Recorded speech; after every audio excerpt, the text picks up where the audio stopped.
GAWDA members. Welcome back to another episode of GAWDA TV. This week, we celebrate our Independence Day. It's a great opportunity to reflect on all of the blessings that we have, both in our individual lives and for our association.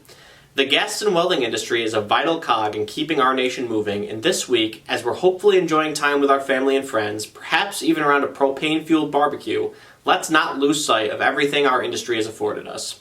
And in the spirit of Independence Day, make sure you stick around for the end of today's episode, as GAWDA members have included their patriotic imagery and best wishes for a safe and happy 4th of July. This is a busy time in the GAWDA schedule. Last week saw the return of the Seven Springs Regional Meeting, where more than 100 GAWDA members gathered together in Seven Springs, Pennsylvania for 3 days of education, networking, and fun.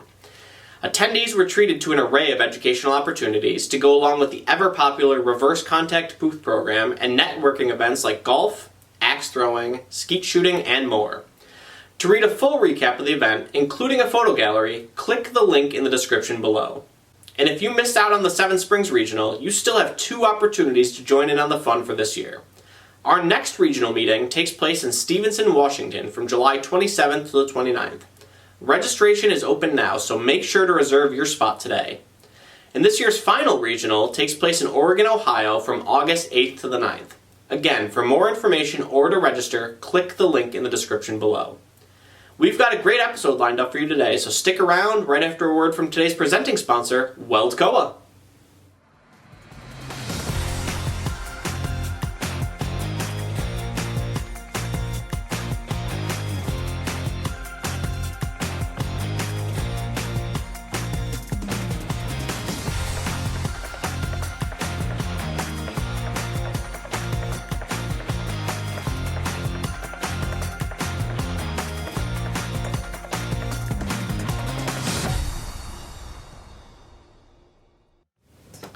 Joining us first today for our Independence Day episode is Kevin Adkins.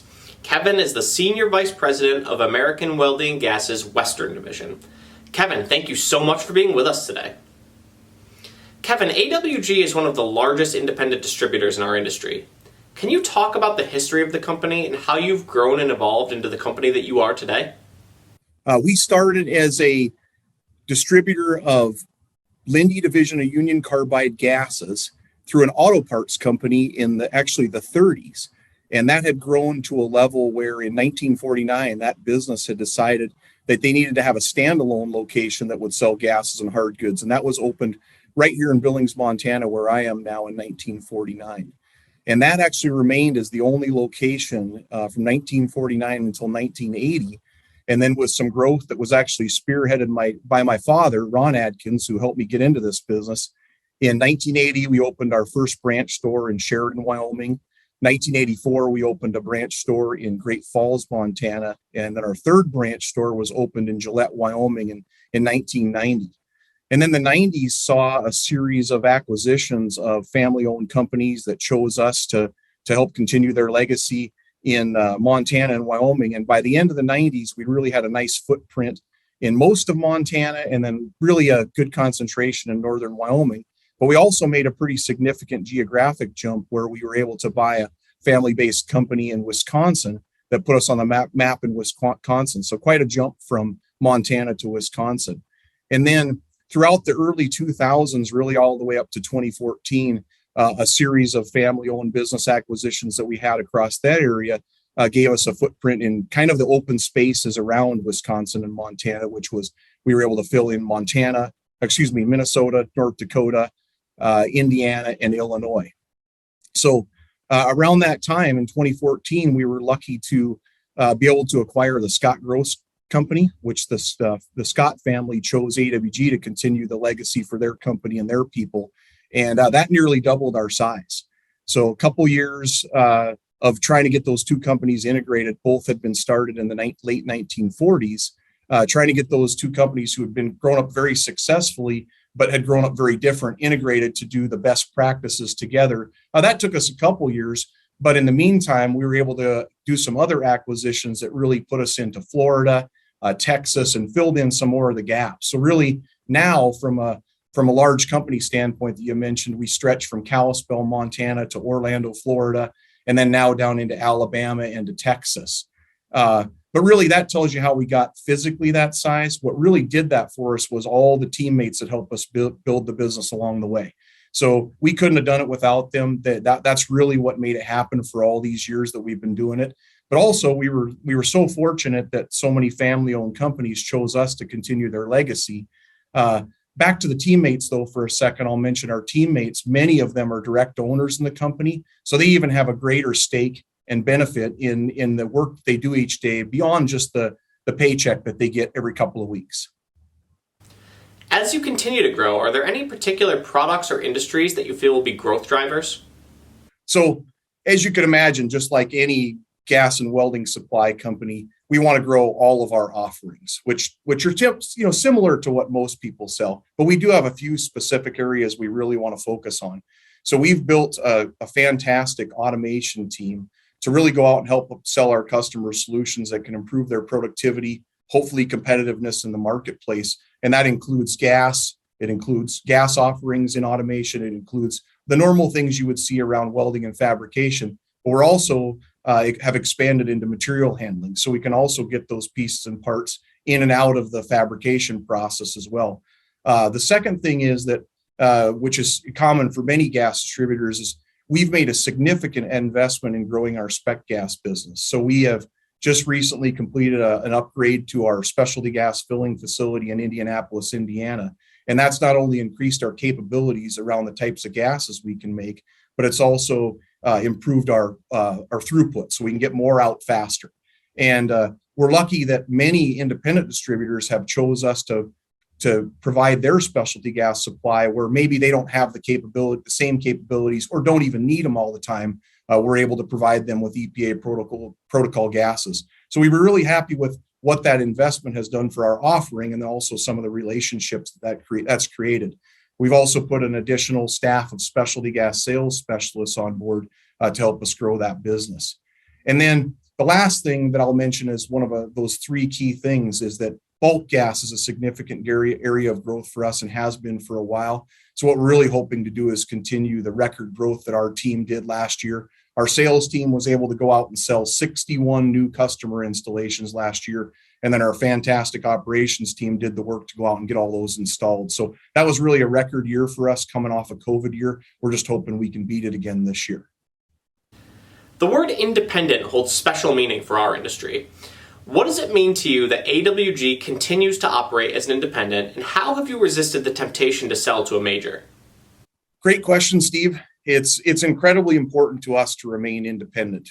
We are a family owned, and as I mentioned earlier, we have some direct ownership with a large group of our teammates. So it's really been the overarching reason for our success, and we intend to keep it that way. So we really don't have that temptation to sell to the majors. Our plan is to continue to grow we want to be aggressive on acquisitions, and we also want to grow through new locations where the people and the market make sense for us. I mentioned earlier, but I'll mention it again, we've been very lucky that many family-owned companies have chosen AWG to continue their legacy, to take care of their people, their customers, the business legacy they've created.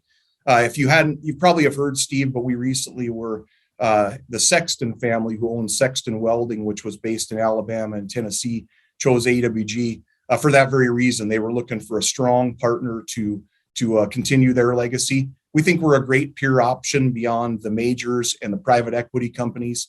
We have an environment where they can really get the right things they're looking for their people and their customers to continue that legacy. Joel Sexton, who was a second generation owner of the Sexton welding supply business, said that he really wasn't looking to sell, but when he was approached by AWG, he said things just felt familiar. He felt like we grew up the same way. The businesses grew up the same way, and really felt like what he came from in his past. And granted, we had gotten larger, but really a lot of those same values that he was looking for. And the distinction he made in picking AWG was he said, we really didn't choose to sell Sexton Welding. He chose to sell it to AWG. And I think he would say to this day that it's been a great partnership for his family that stayed on board to run the company from us. And then he's still a participant. And then it's been really good for all of the employees he had and the customers that we're taking care of today. In addition to the AWG branded locations, you also own and operate 5 other distinct brands. Can you explain how those companies work together to form one cohesive culture?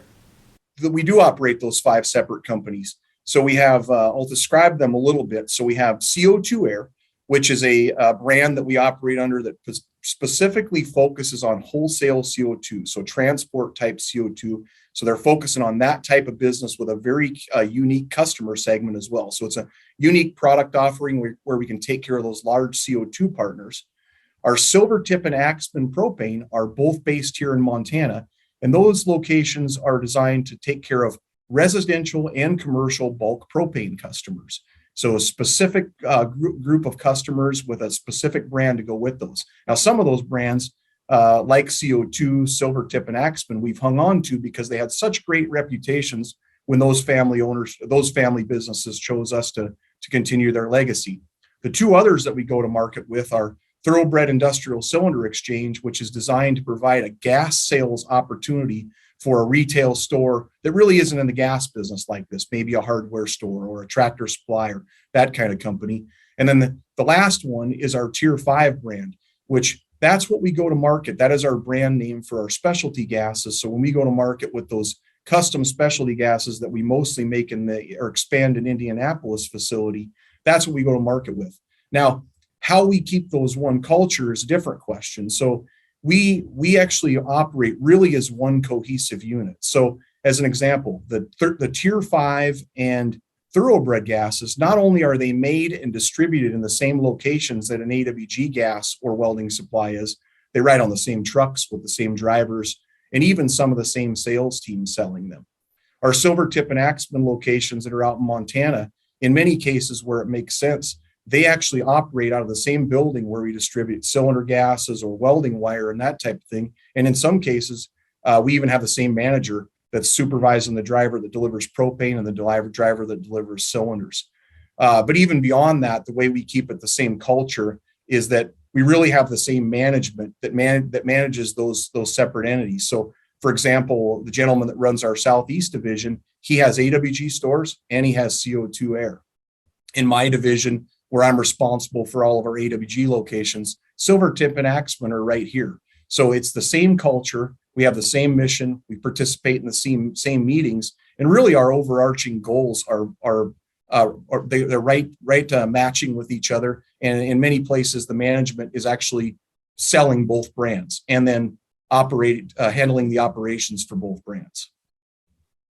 Switching gears for a second, at the GAWDA SMC in Indianapolis, it was announced that AWG had seeded the first ever GAWDA Women of Gas and Welding Scholarship for the Women of Gas and Welding Committee.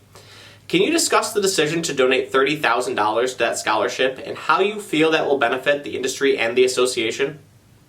2 years ago, we made a significant strategic decision that we wanted to increase the amount of women that were participating in AWG. In management roles, sales roles, any roles that they want to participate in, driving trucks. And so it's been a significant decision for us. And we've made sure to make that known deep within our organization. So it's a culture thing. Everyone knows about it and knows that it's part of our strategic pathway. We also have a women's committee that also helps us with that, with sponsoring events, sponsoring scholarships, sponsoring training, but even more importantly, recruiting both internally and externally to get women into those important positions in our company. Really, the $30,000 donation was designed to be our effort to expand that initiative to the industry and the GAWDA Association. Are there any last messages you wanted to leave GAWDA with before we go today? Really just love the partnership that we get with so many GAWDA members, not only the ones that are suppliers like us and distributors, but also the vendors that do such a good job for us. But mostly, I just really appreciate the opportunity to talk to you today and being part of this episode, and wish everyone a wonderful Independence Day. Kevin, thank you so much for being with us today. We really appreciate it. Hobart Institute of Welding Technology offers an AWS certified welding supervisor prep for exam course. This course teaches distributors how to bring real value to their customers by assisting them to reduce weld metal volume, reduce rejects, rework, scrap, and much more. Check our website to see all courses, or contact us today at 937-332-9500 for more information on enrollment requirements. Cryotherapy has been a hot trend among athletes and in our industry for some time now. Recently, just outside of Syracuse, New York, where GAWDA Media is located, a new cryotherapy center called the Recovery Lounge was opened by former Syracuse Orange football player and Super Bowl champion Arthur Jones. Arthur was gracious enough to take us on a tour of the Recovery Lounge and also to answer some questions about cryotherapy for us. Arthur, we really appreciate you joining us today. You opened the Recovery Lounge in November 2019. Can you discuss what compelled you to open a business like this? Yeah, so I'll take you back to my rookie year, and I never used to stretch. And literally, my coaches always yell at me, and I used to always say, "Hey, coach, do you ever see a horse or a cheetah stretch?" And literally, as years went on in my career, I started getting nicks and bruises and injured a little bit more. Father Time started catching up with me, and a player by the name of Hugh Thornton and Ray Lewis, they told me to come with them one time to a place like this, and that they offer cryotherapy, infrared saunas, and Normatec. And I was like, man, that stuff don't work. I'm good with the ice bath. I tried it, and I literally fell in love with it. I mean, it's literally next level for recovery, and it's something that I believed in and something that I'm passionate about, and it was a no-brainer. Once I retired, to open a place like this, something to give me purpose. The people that we have that come in this community, it's not just athletes. We have, elderly, people who have MS, people who have dementia, people who have suffered from chronic migraines, and to be able to help people in this community, it's priceless. There aren't many cryotherapy places like this in central New York. What are the benefits of cryotherapy for your clients? Yeah, so with cryotherapy, we're triggering your body natural fight or flight to accelerate recovery while decreasing inflammation throughout your body. And pretty much it's literally getting people on their feet for their day-to-day tasks. We have people who have fatigue syndrome that helps them get through their day-to-day. People who have severe arthritis. Just pretty much, it's the next level of recovery. You obviously learned about those benefits as a player. Can you discuss learning the business side of things when you opened the Recovery Lounge and what it's been like working with Han Welding? Han's been amazing to work with.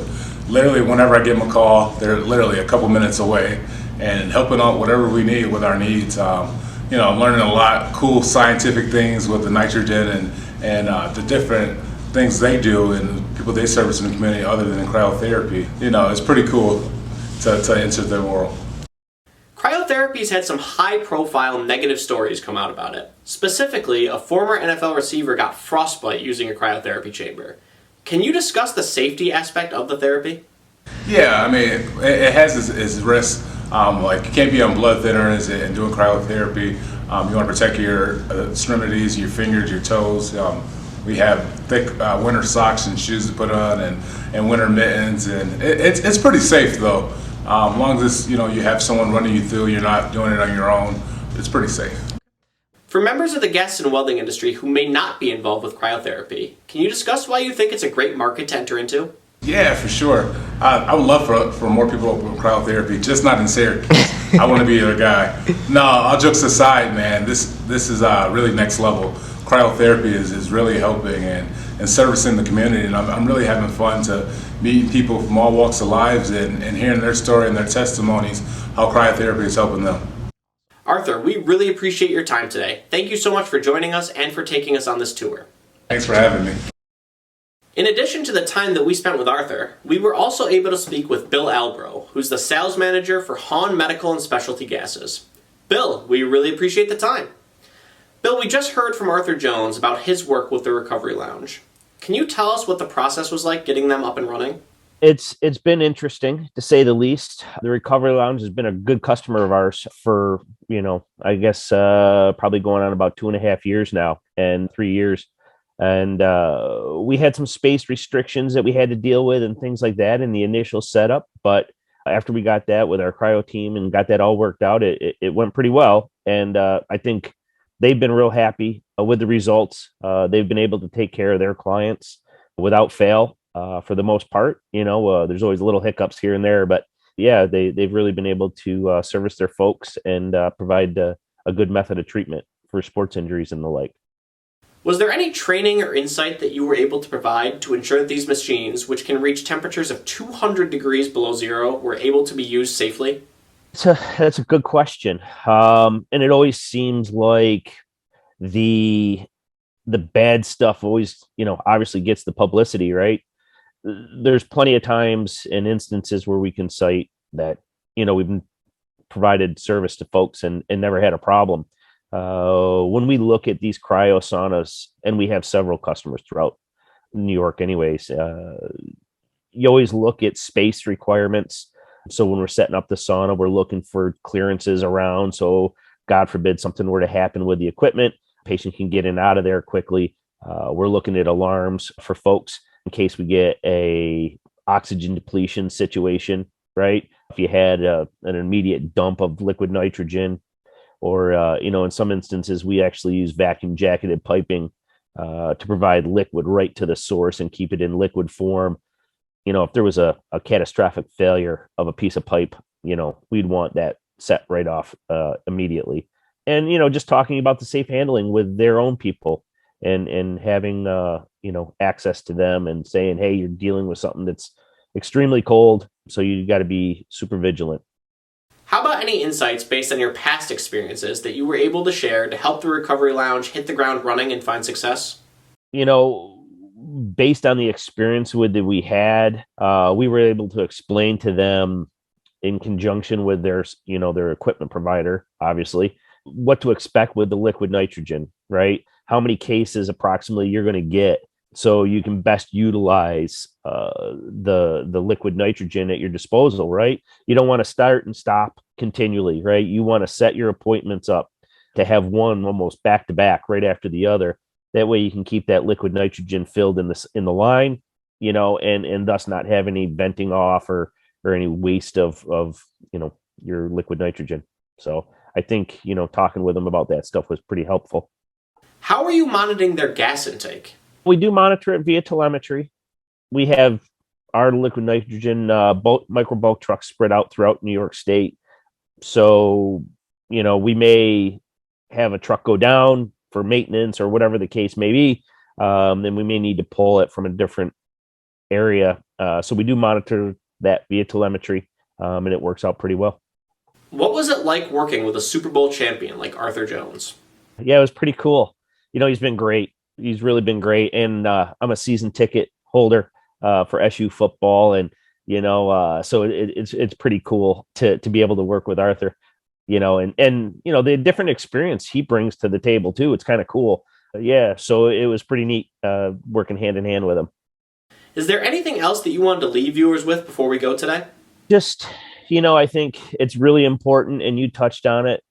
The safety aspect of this is something certainly, I think as being industry folks, you can kind of get complacent with it from the standpoint of we deal with it every single day, right? And so it's very important to understand that the folks that you're dealing with 90% of the time have never touched liquid nitrogen. So it's important from the safety aspect to make them understand what they're dealing with. Bill, we really appreciate you joining us today. Thank you so much. To learn more about the Recovery Lounge or to visit their website, click the link in the description below. Gas distributors, tank repair shops, cryogenic techs. Live the Equigas experience and find out for yourself. Send us a picture and we'll help you identify what you really need. We have the equipment you need with the service you deserve. Make your life easier. Give us a call today. We answer the phone and ship the same day.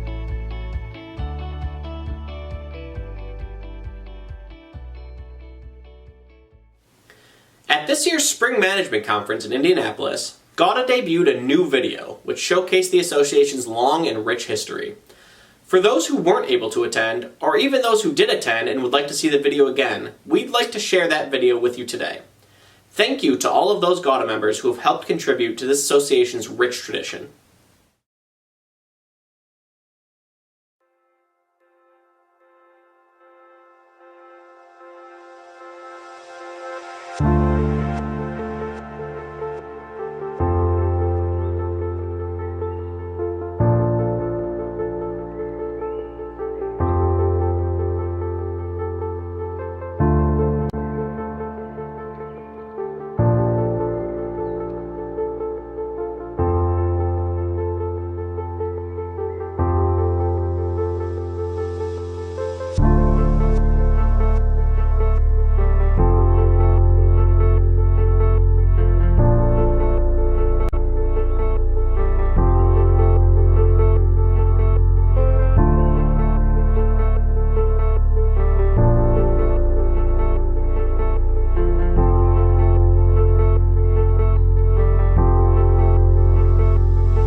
GAWDA Media is the go-to resource for news and information about the gases and welding industry. Through our wide variety of publication platforms, GAWDA Media keeps our members up to date on all of the most breaking news, emerging trends, and member events in the industry. Want to get your company's message seen? We have a quarterly print publication, a twice-monthly newsletter, an online buyer's guide, and a twice-monthly news show. If it's happening in gases and welding, it's happening on GAWDA Media. Want to learn more? Contact your GAWDA Media representative today. Today's member news segment is brought to you by Anthony Welded Products. With carts, cradles, cages, and pallets, Anthony has a model for every purpose. We begin today with some very sad news. The GAWDA community is mourning the loss of Jonathan Brown, CEO and owner of U.S. Tank and Cryogenic Equipment, who passed away unexpectedly on Thursday, June 16th. Jonathan will be remembered as a caring and giving soul who always put his family first and the employees of U.S. Tank a very close second. He will be missed by all who knew him. The company plans to continue to operate under the ownership of Jen Brown and the leadership of current president Mike Tipper. Our hearts go out to the employees of U.S. Tank and Cryogenic Equipment during this difficult time. In happier news, Oxygen Service Company announced that it officially opened its new Appleton, Wisconsin location. Hypertherm announced that it is rebranding to Hypertherm Associates. The new name represents the company's evolution from a manufacturer of plasma cutting products to a multi-technology provider of industrial cutting solutions, with its people at the heart of everything that it does. Superior Products announced the promotion of Allison Kostalnik to General Manager. Congratulations, Allison. CPV Manufacturing announced Ryan Howard as its new Regional Sales Manager for the Gulf Coast. Chart Industries announced its acquisition of Fronti Fabrications. WeldStar announced that it had acquired DSK Gas and Gear. CO2 Meter is moving to a new expanded 20,000 square foot facility in its Ormond Beach, Florida location later this summer. Mark Simon was named Vice President of Operations and Manufacturing for Nakiso Clean Energy. TJ Nowak announced the launch of its new brand identity and website. SureWorks acquired Footwear Specialties International. GAWDA's next Safety Manager Safety Meeting will take place on Wednesday, July 20th at 1 o'clock Eastern. To register for the event, click the link in the description below. Protective Industrial Products Inc. acquired Industrial Starter. To read more about any of these member news items, or to submit member news of your own, read the full July 1st GAWDA Connection in your email inbox today, or by clicking the link in the description below. We opened today's show discussing all of the great GAWDA events that we have planned for this summer. GAWDA's annual convention will take place from October 5th to the 8th at the beautiful Marriott Marquis San Diego Marina in San Diego, California. Registration for the event is open now. This year's theme is Building a Bridge for Future Leaders. Make sure to tune in for upcoming episodes of GAWDA TV, where we will interview GAWDA President Bob Ewing about this year's Can't Miss conference, including the first ever Networking 360 event. Once again, registration for that event is open now and can be found by clicking the link in the description below or by visiting GAWDA.org today. We can't wait to see you there. And that's our show for this week. Before we go, on behalf of all of us here at GAWDA Media, we would like to wish you a happy and safe Independence Day. And now, here are some holiday well wishes from your fellow GAWDA members.